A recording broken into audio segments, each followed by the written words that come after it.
say in elementary school, you know about that football team over at the high school. And of course, it was the only high school we had at the time. And you would want to go to the games, even if you just stood and looked at the game through the fence or whatever, and look at the big boys, this kind of thing. So it was kind of a thing where growing up, you still connected with it. East Austin was small population-wise at that time, so everybody knew everybody.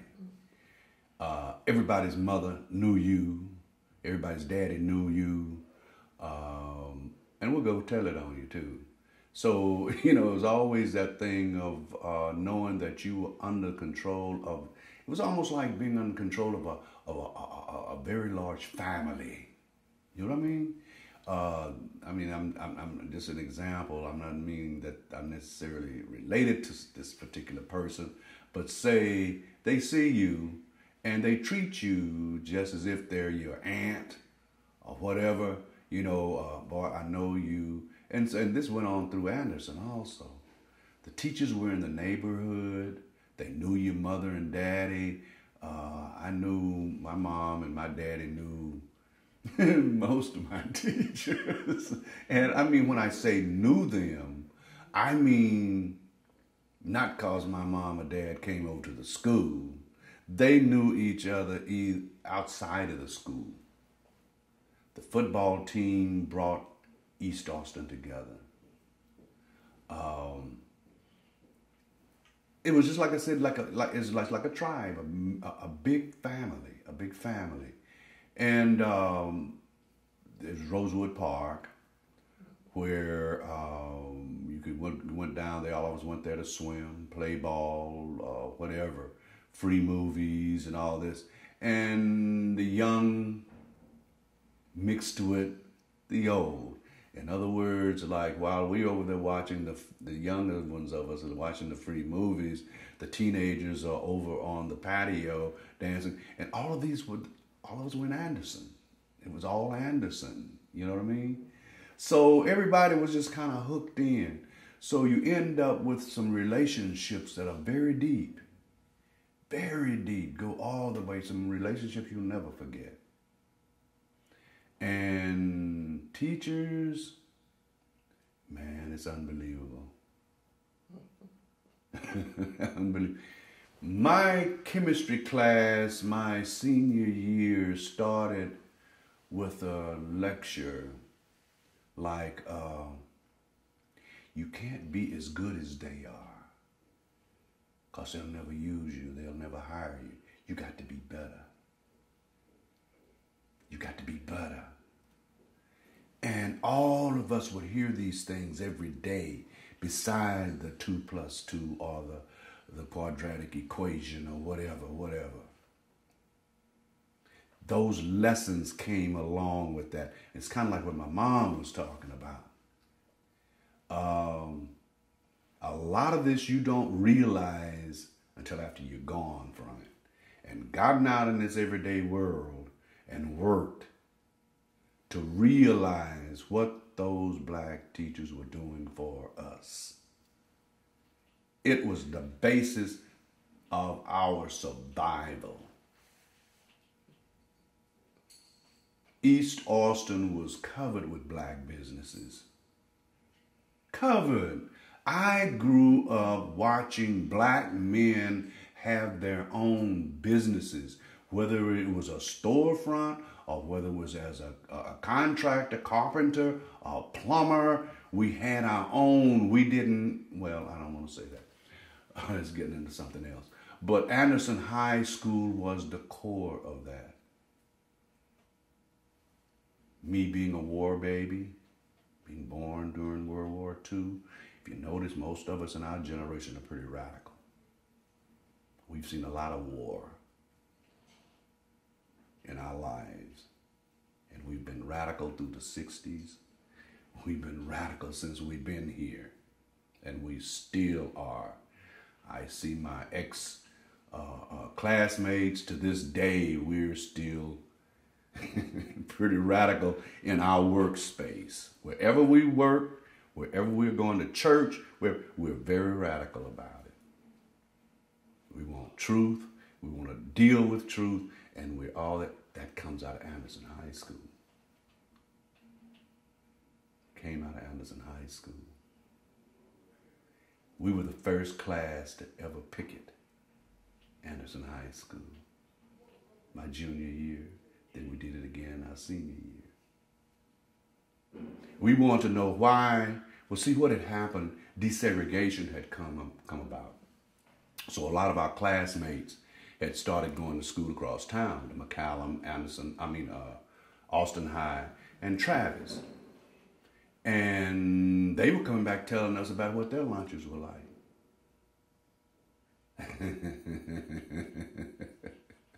So we picketed, we caused the whole school to picket the lunchroom. Lunchtime, we were all out on the front grounds of the school, and different ones that had cars were making runs to the hamburger places and all that, getting everybody lunch, bringing it back, and after lunch was over, we went back to class. Then our senior year, we picketed over books. We said, why we got these books that's got all these names in them when Shirley over here or Joe over here done told us they get brand new books? How come we can't get? Why can't we have Flask in our chemistry class like they have? We picketed the whole school. We didn't go to no classes for about 3 days. Oh, we were on campus. We were on campus. All of us were right on campus. We went to school, we just didn't go to class. A lot of people don't know it, but their University of Texas was after a couple of players we had back in the middle 50s. Darrell Royal wanted to send them to junior college to bring the grades up and stuff. Then they would have been brought, the first blacks playing on UT's football would have actually happened in the middle 50s. And think about football, man. Every Friday night during football season. But the thing is, we couldn't get in our stadium for people across town. We could not get in our stadium. They covered practically one whole half of the stadium. And I mean people like on the school board, other coaches, from across town, man. They were all sitting in there watching us. State champion of 2 states. State champions of Texas, which was Anderson High School. Played the state champion of Oklahoma, which was Douglas High School out of Oklahoma City.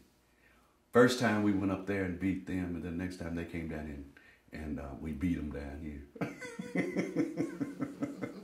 It's a nice rivalry, and kind of like almost a duplicate thing of the Texas-Oklahoma thing, that they were trying to build, yeah.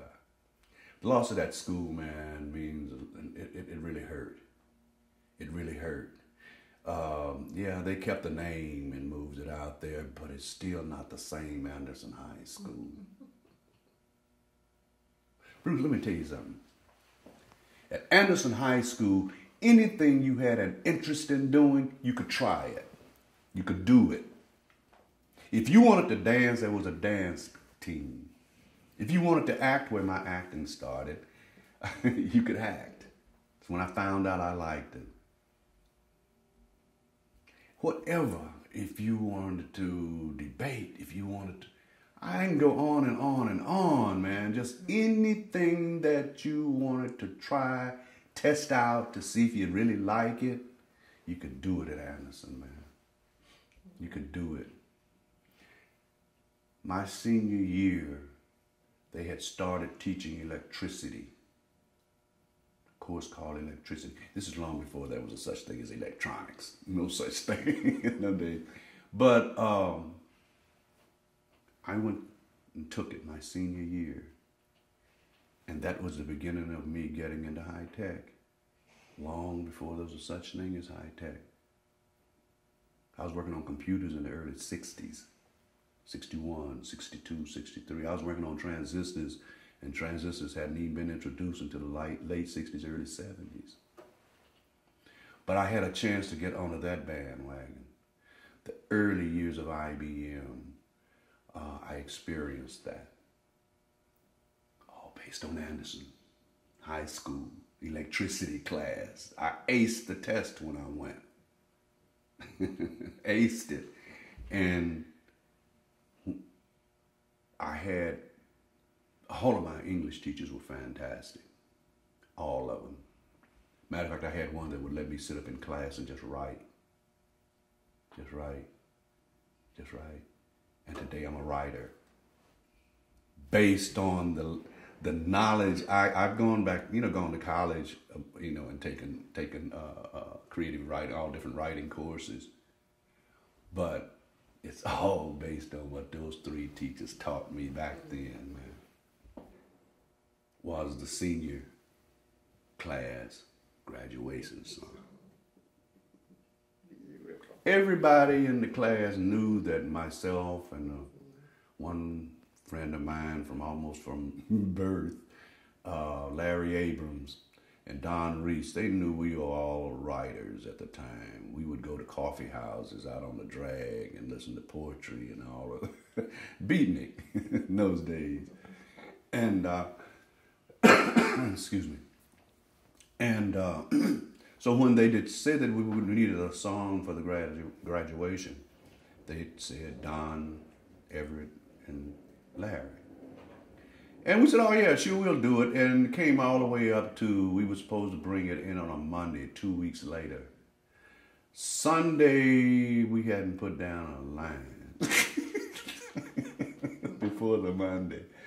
So everybody decided to come over to my house. And they came over to my house, and we love jazz. We love jazz.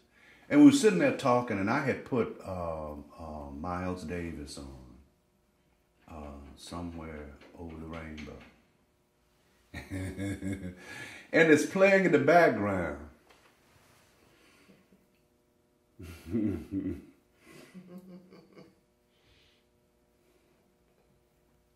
Yeah.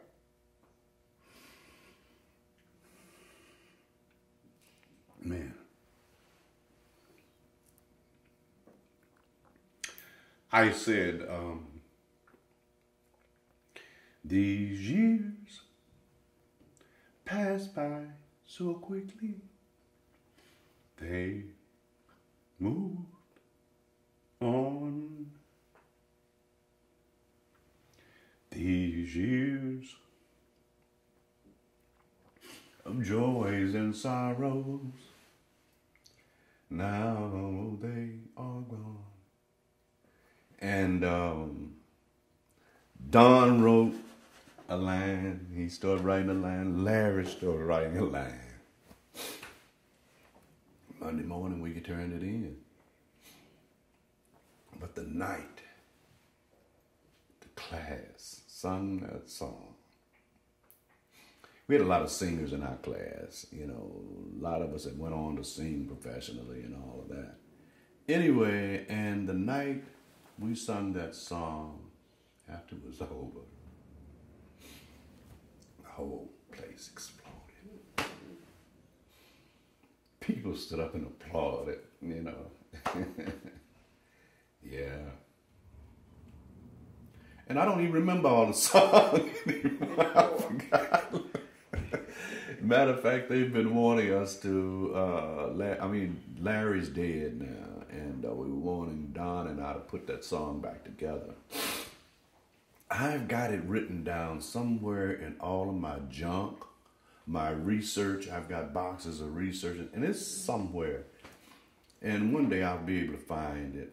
And because I gave the program to my mom afterward, she had hers, and she kept it all these years and gave it back to me maybe about 10 years ago, something like that. So that's it. Integration is bad. I'll still say it, and I'll say it in front of whoever. It's the worst thing that ever happened to us. Because and the way I saw it was like, I was back and forth in Austin. I lived in California, then I lived in San Antonio, I lived in different places. And I would come back and forth. And I was watching this place, East Austin, turn into something that I had no idea what in the world had happened. I was shocked when I came back and the urban renewal thing had come about. And I just slowly watched him kill East Austin. I watched him kill it. And I later found out that once I got into politics around here and worked with a few of the elections, and I got to know something, and I came to find out that what Austin always had in the back of its mind is that they didn't want ghettos in Austin, that they didn't want all black people staying in one place. They wanted Austin to be a place where everybody was mixed, the neighborhoods. And the funny thing about it, Bruce, all the years I was growing up during the 40s, I played with as many white dudes as I played with black.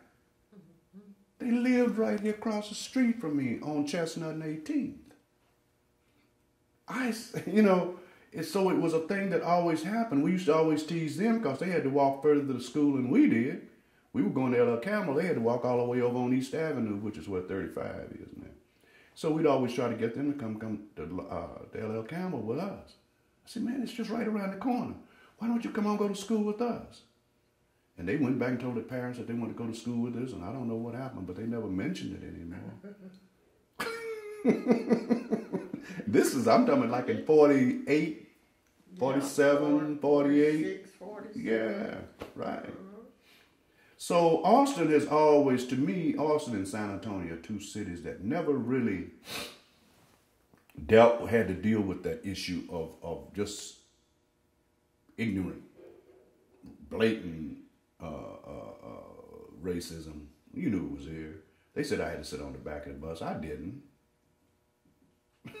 We didn't. They said we couldn't sit at the counter at Walgreens. We did.